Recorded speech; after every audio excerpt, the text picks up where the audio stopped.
noite. Estamos começando mais um programa Data Vênia e hoje vamos falar de um assunto de muito interesse não só da classe jurídica, mas também da sociedade como um todo, que é o projeto de lei de abuso de autoridade. Aqui comigo, o colega Estênio. Boa noite. Boa noite, Colemar. O projeto de lei foi proposto pelo senador Renan Calheiros, onde a intenção é alterar a lei de abuso de autoridade. Pelo texto em tramitação no Senado, serão considerados crimes de abuso de autoridade recolher ilegalmente alguém à carceragem e deixar de conceder liberdade provisória ao preso, com ou sem pagamento de fiança, nos casos permitidos pelo Código Penal. A proposta também prevê pena de 1 a 4 anos para a autoridade policial que constranger o preso com violência ou ameaças, para que ele produza provas contra si mesmo ou contra terceiros. Outros crimes de abuso de autoridade também estão previstos por essa proposta. E aqui vamos citar alguns. Invadir, entrar ou permanecer em casas de suspeitos sem a devida autorização judicial e fora das condições estabelecidas em lei. Promover a interceptação telefônica ou de dados sem autorização judicial ou fora também das condições estabelecidas no mandado judicial. Outro seria obter provas durante a investigação pelos chamados meios ilícitos.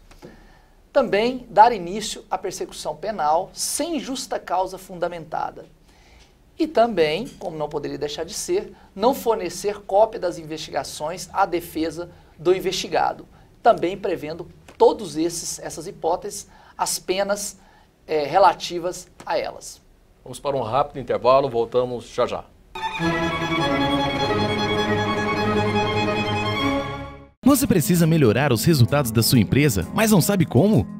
Sua equipe ainda usa planilhas, faz anotações em agendas e caderninhos e os resultados sempre estão abaixo do esperado? Existem ótimas soluções que vão otimizar as suas vendas, centralizar as informações, te dar um histórico detalhado de cada cliente e organizar os seus novos contatos.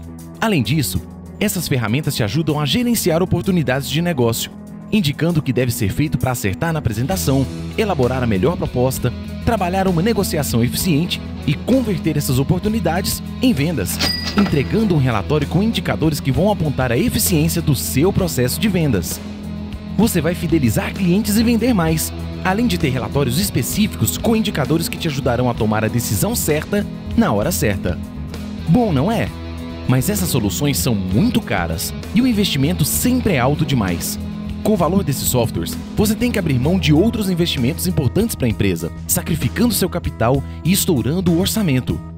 Por isso apresentamos o Nectar CRM, a solução com as ferramentas certas para você alavancar suas vendas sem investimentos absurdos.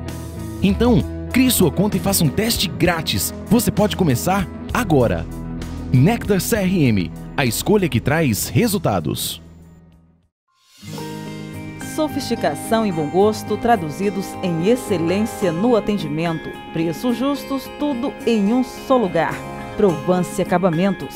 Aqui o cliente conta com toda a assessoria de projetos e atendimento especializados, sem ter que pagar a mais por isso. Desde a concepção da sua ideia até a orientação de produtos com melhor custo-benefício, para compor o ambiente perfeito. Provance Acabamentos. Atendimento de boutique com preços de atacado. Rua 86, número 210, Setor Sul, Goiânia. Telefone 3920-5555. Oi gente, eu sou Stephanie Alves e eu quero convidar você a conferir o Geek da Hora. Tudo sobre games, animações e séries. Toda terça, 8h30 da noite, aqui na TV Metrópole.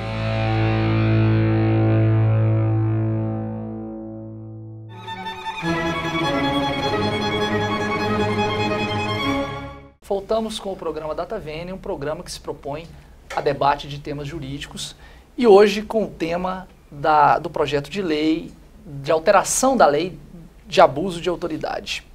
Estamos aqui recebendo, como já informamos no primeiro bloco, o juiz, doutor Adegmar, e eu vou à primeira pergunta, doutor Adegmar. Para o senhor, o que levou o Senado a fazer, a criar e a movimentar esse projeto, esse pedido de alteração da lei de abuso de autoridade, que é uma lei que, como a gente havia conversado nos bastidores, já existe desde 1965.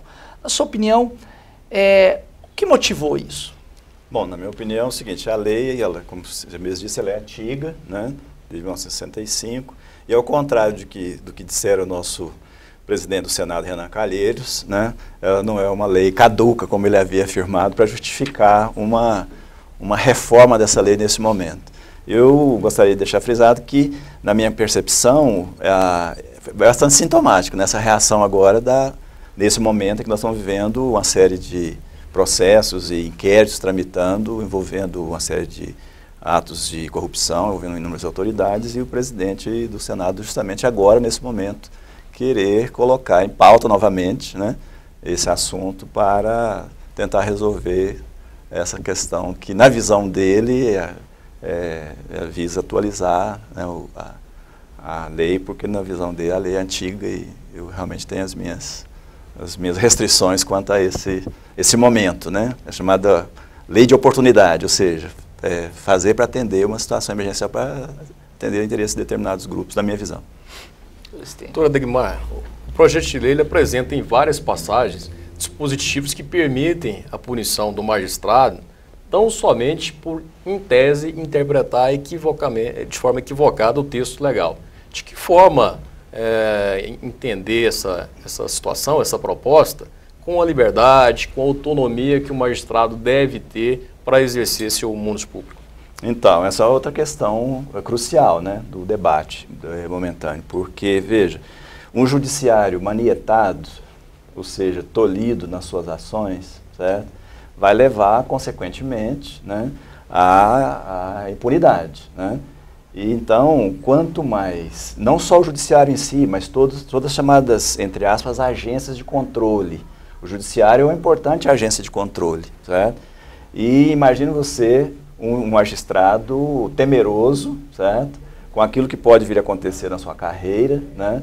Em relação à sua carreira, e diante de um processo crime tão complicado, envolvendo inúmeras autoridades e inúmeros segmentos da sociedade, tido como segmentos que precisam ser investigados e esclarecidos o comportamento de determinadas pessoas, de determinados sujeitos. Então eu vejo que é muito preocupante, né?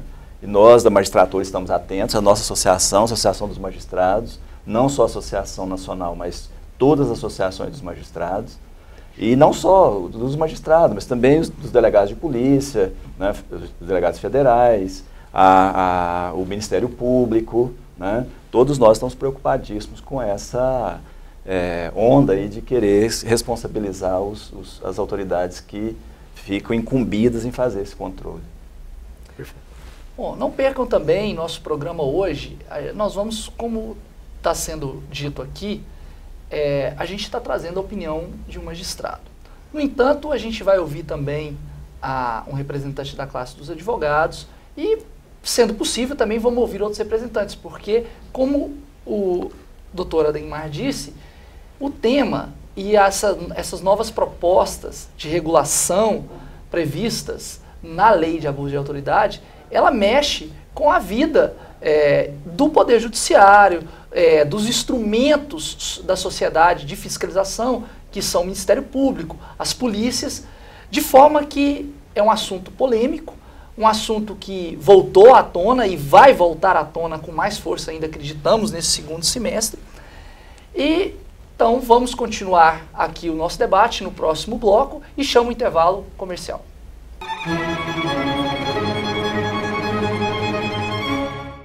Dores na coluna? Podemos te ajudar. Conheça a Clínica Coluna em Movimento, a escolha certa para o seu bem-estar. Um novo centro em Anápolis com estrutura moderna e profissionais graduados. A quiropraxia é a melhor opção para o tratamento da coluna. Nosso foco é corrigir a causa do problema sem uso de medicamentos ou cirurgias. Tratamentos de hérnias de disco, artrose, dores na coluna, má postura, tensão muscular, entre outros. Clínica Coluna em Movimento, Centro de Quiropraxia.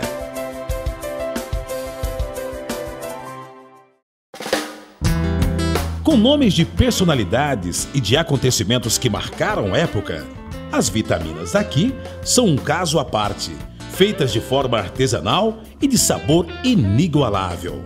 No setor oeste, coração de Goiânia, a nostalgia e a excelência em qualidade estão a seu dispor. Adormecida pela dinâmica da cidade, a Fonte do Paladar guardou seus segredos a 7 chaves e agora está disposta a lhes mostrar o resultado. Isso mesmo, a Fonte do Paladar está de volta, trazendo as boas e nostálgicas vitaminas, o cafezinho, o mesmo sorvete, com a mesma receita e o mesmo amor, para que os antigos fregueses recordem a maravilhosa época e para que os novos possam ter um pouco da experiência dos tempos de outrora desta maravilhosa cidade. Fonte do Paladar, desde 1958. Tradição e amor por Goiânia. Não existem pequenos passos nos grandes negócios. Bem-vindo ao mundo Nexus Shopping Business. Hotel, centro de convenções, salas comerciais e torre corporativa, ancorados em um shopping gerando sinergia entre negócios e valorização. Visite o estande de vendas e surpreenda-se. Nexus Shopping Business. Conexão inteligente entre negócios. Essa oportunidade você não pode perder.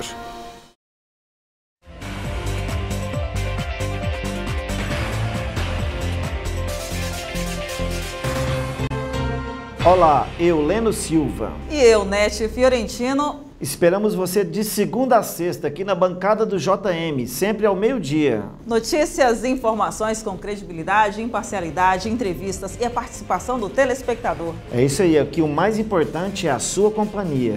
Até lá.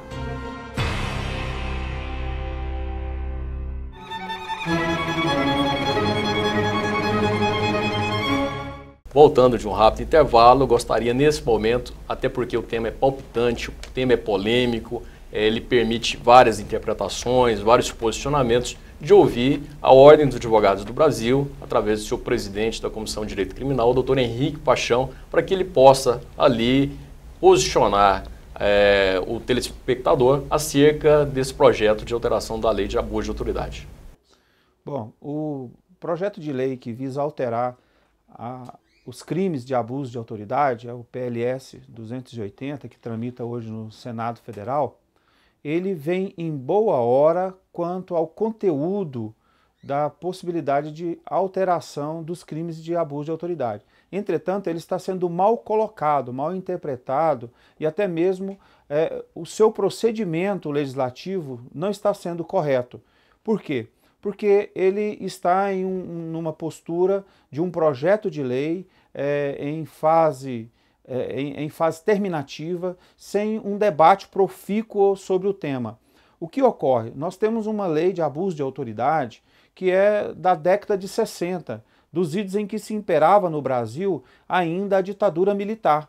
Então urge, em consequência de uma sociedade dinâmica que está a todo tempo mudando e transformando, que sobrevenham novas leis, mas que essas leis elas sobrevenham com debate, ouvindo as pessoas interessadas, as entidades interessadas, como por exemplo a magistratura, que não foi ouvida nesse novo projeto de lei, o Ministério Público, que busca essa alteração, mas que também não está sendo ouvido nesse novo projeto, a própria OAB, que também não foi ouvida nesse projeto. Então, o que está acontecendo é uma má gestação do projeto de lei, e isso é que vem causando um constrangimento para a sociedade politicamente organizada. O que precisa é o Senado Federal convocar a sociedade para um debate quanto à subjetividade dessa lei, fazendo com que as autoridades tenham, dentro do exercício das suas funções, segurança jurídica.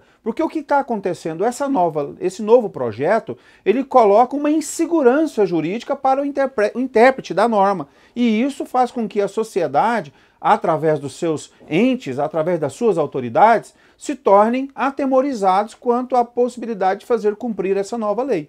Voltamos após a opinião do representante da OAB e eu volto aqui ao doutor Adegmar para que ele possa nos dizer em uma breve noção em relação ao impacto, caso esse projeto de alteração da Lei de Abuso de Autoridade vingue, o impacto disso no meio do judiciário.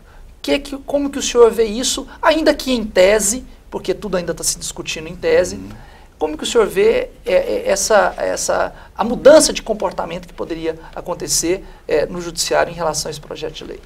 Eu vejo como um retrocesso absurdo, né? Principalmente determinadas restrições quanto a certos acessos, né, que os protagonistas da investigação devem ou não ter em relação às investigações, os termos, os documentos que são juntados, né? Então, nesse ponto, eu vejo que o projeto realmente ele constitui-se num grande retrocesso ao chamado garantismo jurídico. O sistema nosso, pela regra do artigo 93, inciso 9 da Constituição, é de que os atos deverão ser públicos, né, e fundamentadas as decisões dos juízes, né? Então, para que haja restrição ao acesso, por exemplo, ao advogado, ao Ministério Público, a peritos e pessoas interessadas em conhecer o que realmente ocorre nas investigações, né, há que se ter uma decisão fundamentada do juiz dizendo as razões pelas quais ele coloca aquelas investigações a título de restrição, ou seja, a restrição ao acesso das pessoas, né? Então eu vejo isso como um retrocesso ao garantismo processual adotado do Brasil, certo? Que é muito saudável, né, porque é assegurar a transparência, etc. Agora, quando a situação recomendar que se faça, né, a investigação em absoluto sigilo, e naturalmente o juiz vai ter que fundamentar a decisão dele, tornando aqueles atos absolutamente sigilosos. Mas exceto para o advogado, né? O advogado ele sempre tem o acesso, naturalmente ele tem o direito de ter acesso, porque o artigo 7º do Estatuto da OAB, ele é categórico, diz que não se pode tirar do advogado o acesso pleno, né, do conhecimento daquilo que se investiga e se processa em relação ao seu cliente. Exato. O senhor entrou num tema interessante, que é essa questão do acesso ao que se passa no procedimento do processo judicial. E o senhor analisou duas vertentes. Uma sobre a permissão, que a própria garantia do regramento ao advogado lhe permite, e em contraponto aos procedimentos que têm caráter sigiloso, até pelo conteúdo, e se diz sigiloso com base em decisões judiciais que têm que ser respeitadas. E esse é um dos pontos que a nova proposta da Lei de Abuso de Autoridade trata como crime. E nós abordamos isso no bloco anterior e na abertura do programa, que é o não fornecimento de cópia das investigações à defesa dos investigados. O senhor vê isso, a criminalização desse fato, o senhor vê com que olhar sobre claro, investido da função de julgador? Isso. Não, eu vejo com um olhar de tranquilidade no seguinte sentido. Uma vez, suponhamos que viesse passar esse projeto e que fosse sancionado pelo Presidente da República nos termos do que ele se propõe, com certeza, uma vez arguída a inconstitucionalidade desse dispositivo, o Judiciário vai reconhecer a inconstitucionalidade e com certeza vai tornar ineficaz esse novo regramento. Por quê? Porque a Constituição Federal ela é taxativa, né? Diz que o sistema nosso, né, ele é regido pelo princípio da publicidade, e para se quebrar essa publicidade tem que haver uma situação que justifique aí, ou através de um ato fundamentado do magistrado, certo? Ou através de um dispositivo legal expresso nesse sentido. E desde que esse dispositivo legal ele não seja inconstitucional, porque uma vez inconstitucional, naturalmente, ele não vai perdurar não vai prevalecer perante um crivo do Supremo Tribunal Federal e nem de qualquer juiz no qual essa inconstitucionalidade for arguída.